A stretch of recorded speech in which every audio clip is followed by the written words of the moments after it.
Paz irmão, paz irmã que nos assiste, eu sou o evangelista Rubenson Mundel. Estou hoje aqui para ministrar a 9ª videoaula da Escola Bíblica Dominical. Na lição dos adultos, nós estamos estudando nesse trimestre o plano de Deus para Israel em meio à infidelidade da nação. E a 9ª lição, que data do dia 29 de agosto de 2021, traz por título o reinado de Joás.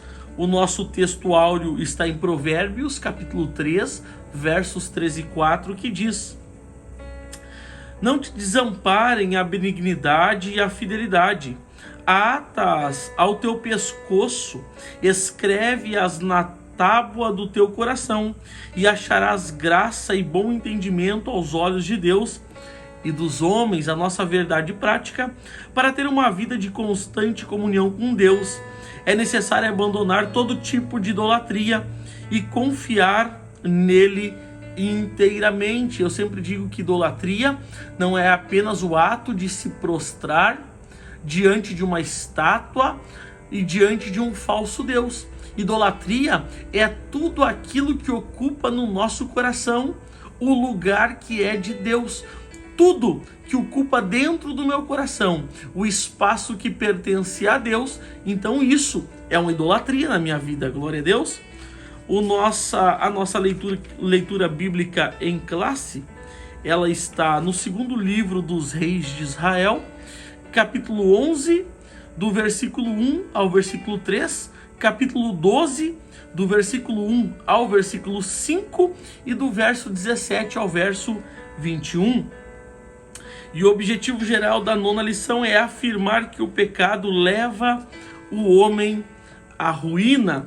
A nossa introdução: com apenas 7 anos de idade, Joás começou a reinar.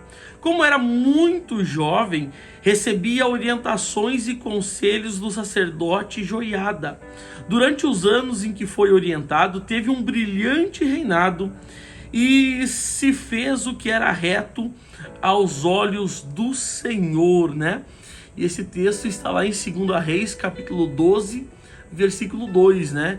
Que Joás, ainda menino, né, reinava, mas quem dirigia, quem orientava o reino era Joiada. Então, Joás reinava pelo conselho de Joiada, o sacerdote. E a Bíblia diz que na multidão dos conselheiros está a sabedoria.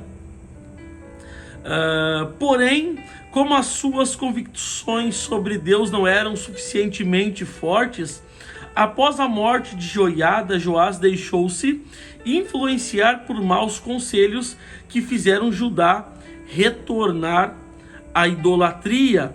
Então, após a morte do sacerdote Joiada, que era quem de fato orientava a Joás, a Bíblia vai mencionar que Joás vai começar a desagradar a Deus, ou ele vai começar a levar então Judá, o reino do sul, por um caminho de idolatria, por um caminho qual Deus não gostava que seu povo andasse, porque nosso Deus, além de ele querer exclusividade, ele ainda quer que a gente, de todo, não uma parte, não exclusivo, mas inteiramente, de todo o nosso coração o sirva, o adore, o exalte o seu nome.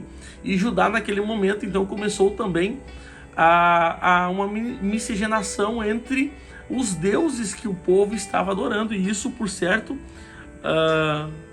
foi mal aos olhos do Senhor.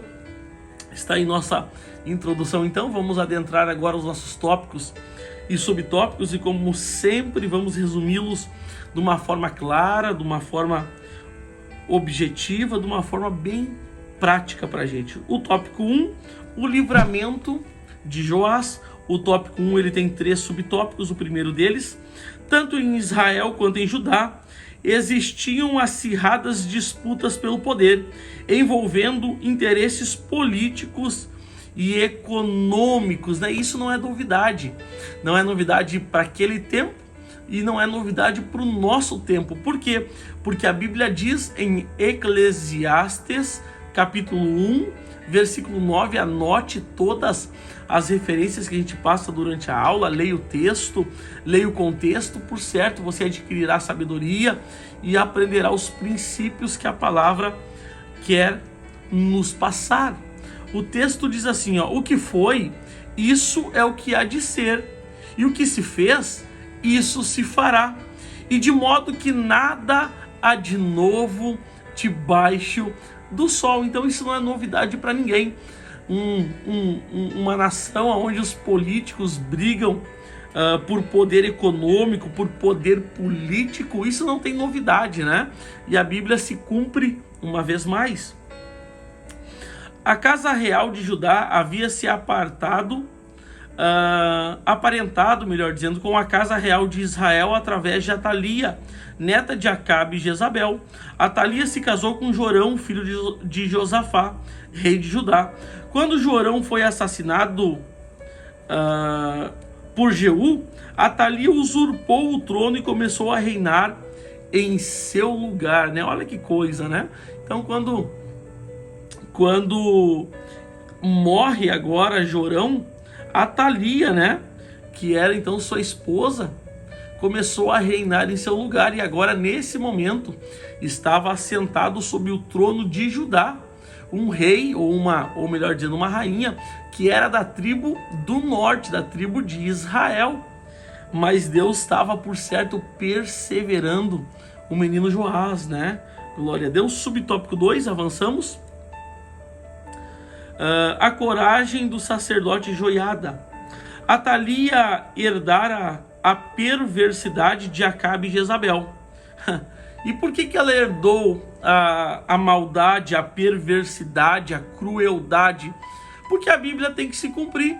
E onde é que está então o texto bíblico, o princípio que nos ensina isso? Provérbios 22:6, que diz: ensina a criança no caminho em que deves andar, e até quando envelhecer não se desviará dele. Ou seja, Atalia cresceu vendo seu pai Acabe e sua mãe Jezabel praticar o mal, praticar violência, praticar a perversidade, praticar a crueldade, adorar aos deuses estranhos, Baal, Azera, Asterotes. Então ela cresceu nesse meio idólatra. Não se podia esperar outra coisa, e assim é na nossa vida, onde a gente tem filhos. E quem sabe eu falo para pais, para mães aqui nessa videoaula: querido, ensine o teu filho, ensine a tua filha os caminhos do Senhor, porque a Bíblia diz que até quando for grande não se desviará dele. Para se assentar no trono, ela matou a todos os membros da família real, incluindo seus próprios netos. Olha o grau de maldade, de perversidade, de crueldade dessa mulher. Ela matou até mesmo seus próprios netos. Ela matou toda a descendência para ficar assentada no trono. Por quê? Porque o trono não era dela de direito. O trono, existia um sucessor ao trono agora.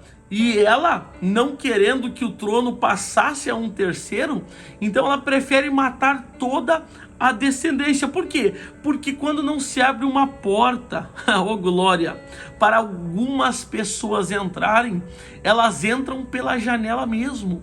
Quando a porta não abre, tem pessoas que preferem entrar pela janela.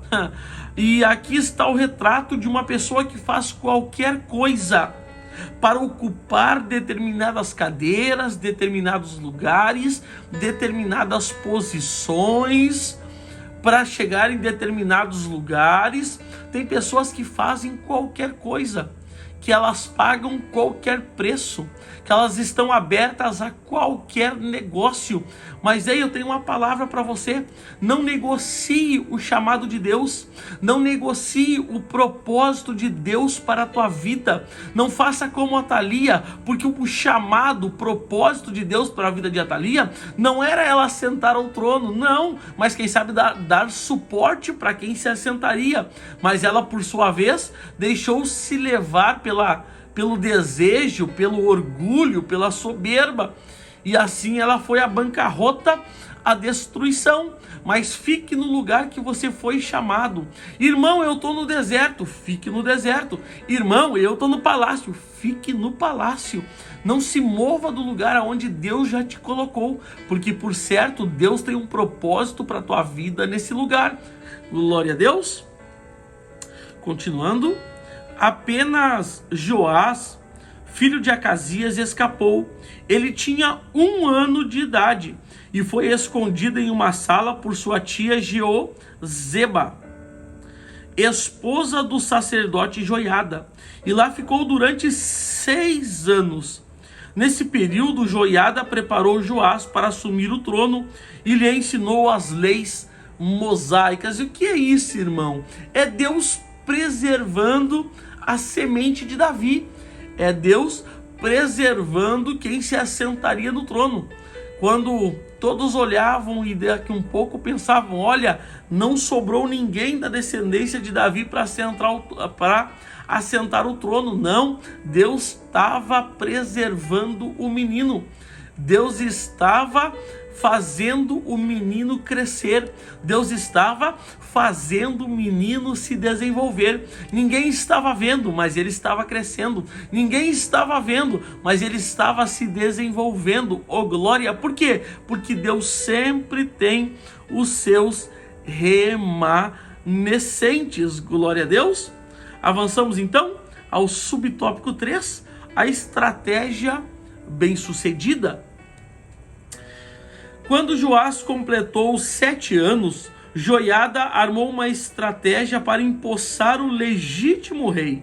Combinou com os capitães da guarda e no dia planejado por eles destituíram Atalia do trono e proclamaram Joás como rei. Joiada naturalmente passou a ser corregente com Joás, pois este não tinha condições de reinar, porque ainda era uma criança, né? E a Bíblia nos ensina que uma criança nada se difere de um servo quando está, então, com o suporte da sua herança. E aonde está esse princípio bíblico?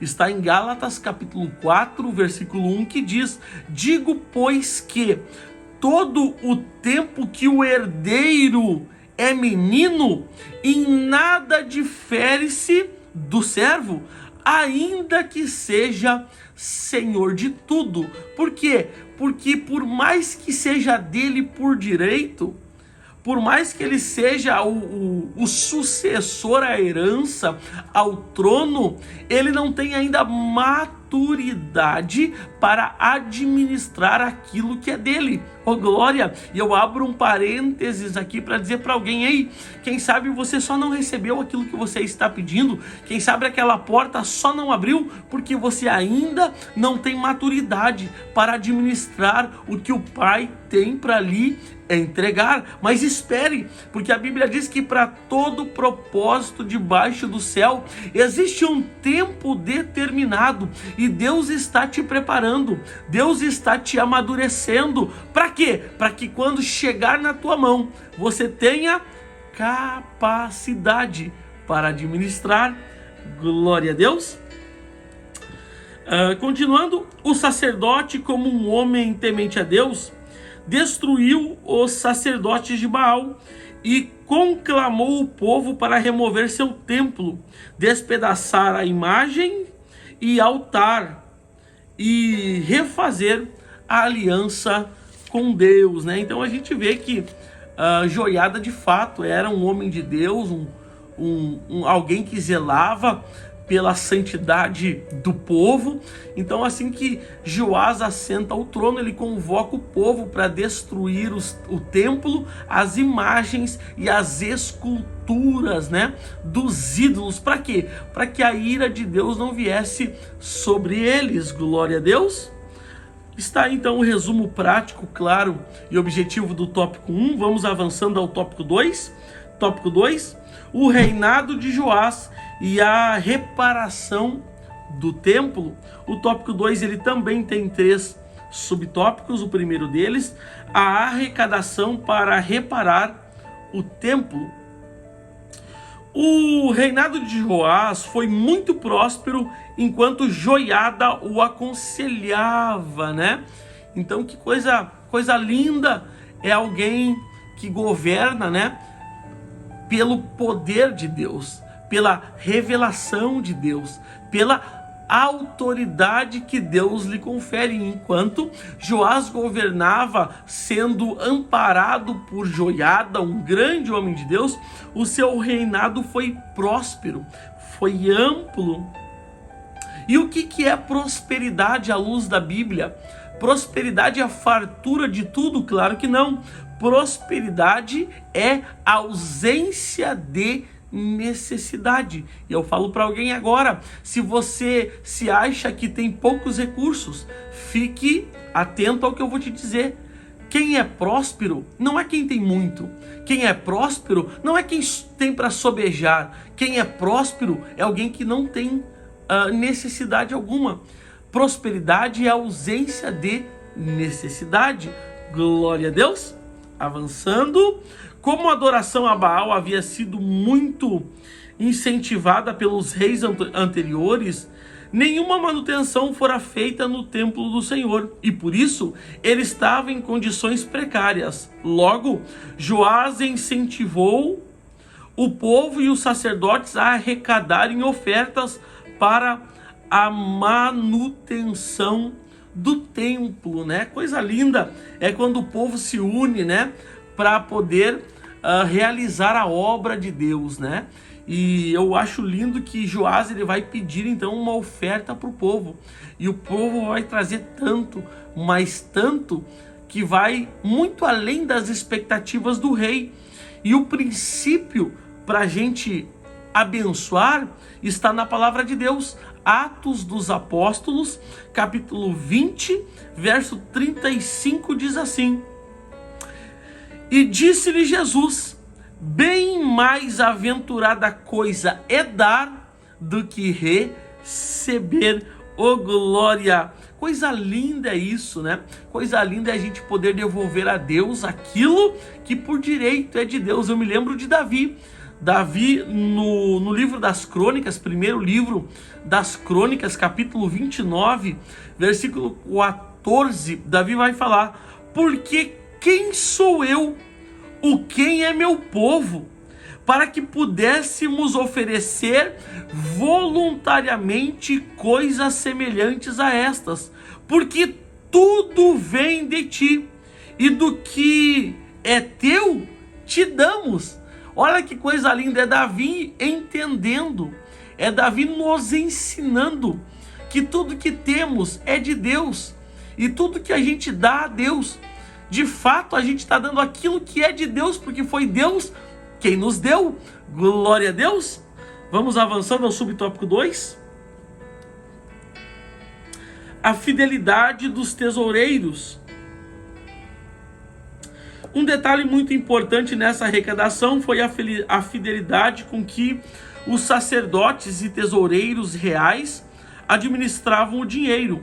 Numa época como hoje, esse exemplo dos funcionários de Joás é um importante modelo a ser seguido para desfrutarmos das bênçãos do Senhor, né? E coisa linda é alguém que é fiel, né? E existe uma responsabilidade muito grande com quem lida com as arrecadações de uma igreja. A responsabilidade é grande, o fardo é grande, porque não é fácil você lidar com as arrecadações de uma igreja. Por quê? Porque as ofertas são do Senhor. Você está trabalhando, você está administrando algo que é do próprio Deus. E não podemos esquecer que todos havemos de prestar contas a Deus daquilo que a gente faz com o que é dele. E o princípio está em 2 Coríntios capítulo 5, versículo 10, que diz: porque todos devemos comparecer ante o tribunal de Cristo, para que cada um receba o que tiver feito por meio do corpo, ou seja o bem, ou seja o mal. Então, eu quero te dar um conselho nesse momento. ore pelos teus pastores, ore pelos teus líderes, ore pela diretoria da igreja na qual você congrega, ore pelos tesoureiros, ore por todas as pessoas que estão à frente, porque, por certo, elas carecem das nossas intercessões. Glória a Deus. Avançamos então. Subtópico 3, fidelidade, um atributo que enobrece. Não importa a quantia que está sendo administrada, Deus jamais se agradará de qualquer subtração de valores financeiros ou vantagens pessoais. A palavra de Deus incentiva a prática da fidelidade. Não te desamparem a benignidade e a fidelidade. Ata-as ao teu pescoço, escreve-as na tábua do teu coração, e acharás graça e bom entendimento aos olhos de Deus e dos homens. A fidelidade enobrece a alma e traz respeito a quem pratica, né? Olha que coisa linda, é um homem fiel a Deus, é uma mulher fiel a Deus, é um jovem fiel a Deus, um adolescente fiel a Deus, uma criança que já é instruída na fidelidade a Deus. E eu quero te dizer que aqueles que administram os bens destinados para a obra de Deus devem fazê-lo com dedicação, zelo, amor, verdade e principalmente fidelidade. Glória a Deus. E um princípio lindo de a gente citar nesse momento é Lucas capítulo 16, versículo 10, que diz: quem é fiel no pouco, também é fiel no muito, e quem é injusto no pouco, também será injusto no muito. Aqui está o princípio. O princípio é este. O dízimo, vamos dar um exemplo? Quem sabe alguém que ganha R$1.000 por mês e diz: eu não vou dar o dízimo, meu dízimo é tão pouquinho, é só R$100, é 10%. Eu vou deixar para dar o dízimo o dia que eu ganhar R$5.000 e poder dar 500. Não, irmão. O dia que você ganhar R$5.000, se você ganhar, certamente você não dará. Porque aquele que encolhe a sua mão para dar 100, encolherá muito mais a sua mão para dar 500. Mas o princípio diz: aquele que é fiel no pouco, é fiel no muito. Aquele que é injusto no pouco, é injusto no muito. E outro princípio da palavra é: sede fiel no pouco, diz o Senhor, porque sobre o muito te colocarei. Glória a Deus. Aí está o resumo prático, claro, bem objetivo do tópico 2. Avançamos então.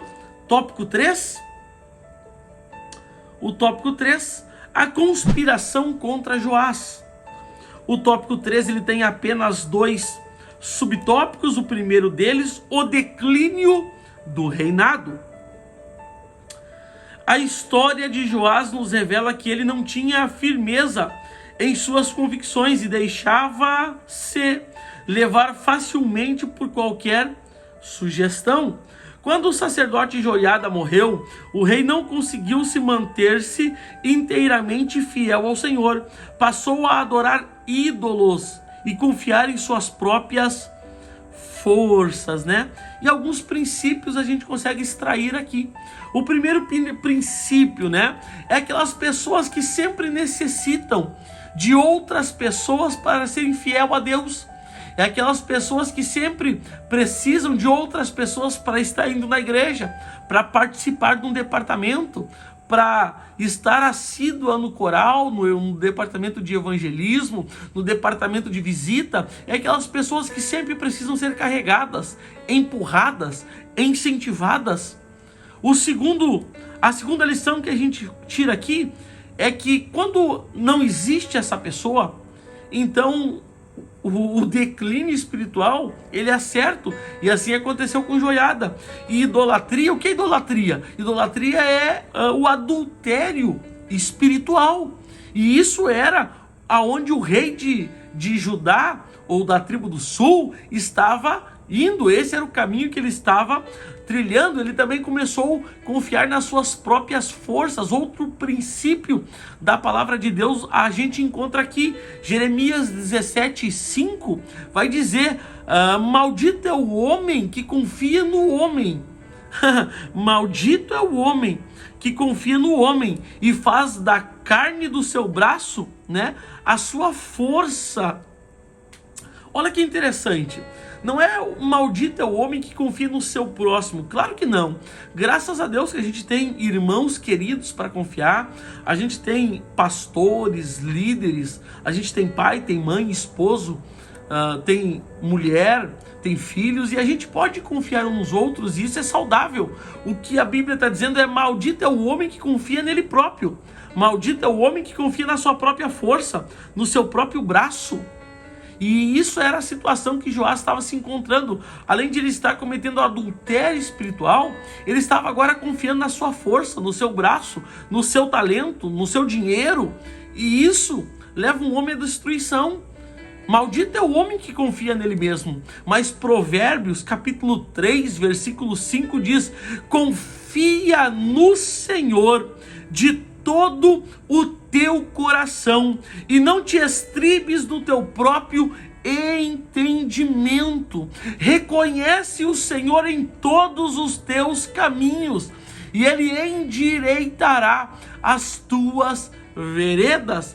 Glória a Deus. Outro princípio, Salmo 20, verso 7 diz: uns confiam em carros, outros em cavalos, mas nós faremos menção do nome do Senhor nosso Deus. Aleluia! Confie no Senhor, confie no teu Deus, oh glória, porque Ele tem para a minha e para a tua vida, oh glória, o melhor. O melhor. Deus sempre tem o melhor para nós. Por quê? Porque a vontade dele é boa. A vontade dele é agradável e a vontade dele é perfeita para as nossas vidas. Glória a Deus. Seguindo ainda, as más decisões de Joás e sua descendência resultaram na falta de prosperidade do reino, na perda de sua confiança em Deus e mais tarde na conspiração de assassinato contra ele, né? Então, olha, quando aquela pessoa que tem que governar, que tem que liderar, que está à frente, ela não está bem com Deus, ela vai levar os seus liderados a também não estarem bem com Deus, porque ela é um espelho para as pessoas que vêm após ela. E quando a gente está falando de um líder de uma nação, assim como Joás, é muito pior. A Bíblia ensina um princípio em Provérbios 29, 2 que diz: quando o justo governa, o povo se alegra. Mas quando o ímpio governa, o povo geme. E Joás, ele começa bem. Joás, ele começa um grande reinado. Só que verdadeiramente, ele termina mal. Porque após a morte de Joiada, Joás ele se perde no comando da nação. E coisa triste é quando o homem se perde. Coisa triste é quando um homem não ouve mais a voz do Senhor, não ouve mais a repreensão do Senhor. Provérbios 29:1 vai dizer: o homem que muitas vezes é repreendido e endurece a sua cerviz. O que é isso? O seu coração. De repente será quebrantado, sem que haja para ele remédio ou cura. Ou seja, isso é perigoso. A gente precisa dar ouvido à voz do Senhor, às orientações do Senhor, à exortação do Senhor. Por quê? Porque Deus quer que a gente ande e trilhe o caminho reto, o caminho da justiça, o caminho que conduzem às águas tranquilas, ô glória. Então, querido irmão, querida irmã, confie no Senhor. Não confie no teu braço, não confie no teu talento, não confie no teu dinheiro, mas confie no Senhor, porque o Senhor, Ele é poderoso. E se o Senhor ser por nós, quem será contra nós? Glória a Deus. Avançamos então. Subtópico 2. Conspiração e morte no reino. A idolatria de Joás teve início após a morte do sacerdote Joiada. O rei, em vez de seguir tudo o que o sacerdote lhe ensinara, passou a tomar conselho com os príncipes de Judá. Abandonou o Senhor e se voltou aos ídolos, né? Olha que coisa terrível isso, né? E a Bíblia vai nos ensinar um princípio. Qual é o princípio? O princípio que a Bíblia nos ensina não é o que começa bem, vai bem. A Bíblia diz que o princípio que a Bíblia nos ensina é que melhor é terminar bem do que começar bem. Porque tem muita gente que começa bem, mas não vai bem até o final. E tem muita gente que começa meio enrolado, meio tropeçando, mas que chega no final vitorioso. E onde é que está esse princípio? Eclesiastes, capítulo 7, versículo 8, que diz: melhor é o fim das coisas do que o princípio delas. Olha que coisa linda. Então o importante não é só começar bem. É bom que comece bem, mas melhor do que começar bem é terminar bem. Oh, glória! Vamos ao final? Sua capacidade de discernir estava tão prejudicada que, ao ser repreendido por Zacarias, filho de Joiada, o matou. O juízo de Deus veio até Joás, através do exército sírio, que pelejou contra ele. Após a batalha, ferido, os próprios servos de Joás conspiraram contra ele e o mataram em sua própria cama, né? Olha aí. Então está aí o retrato, né, de um homem que começou bem, mas que não terminou bem. Seria muito melhor que Joás começasse mal e terminasse bem.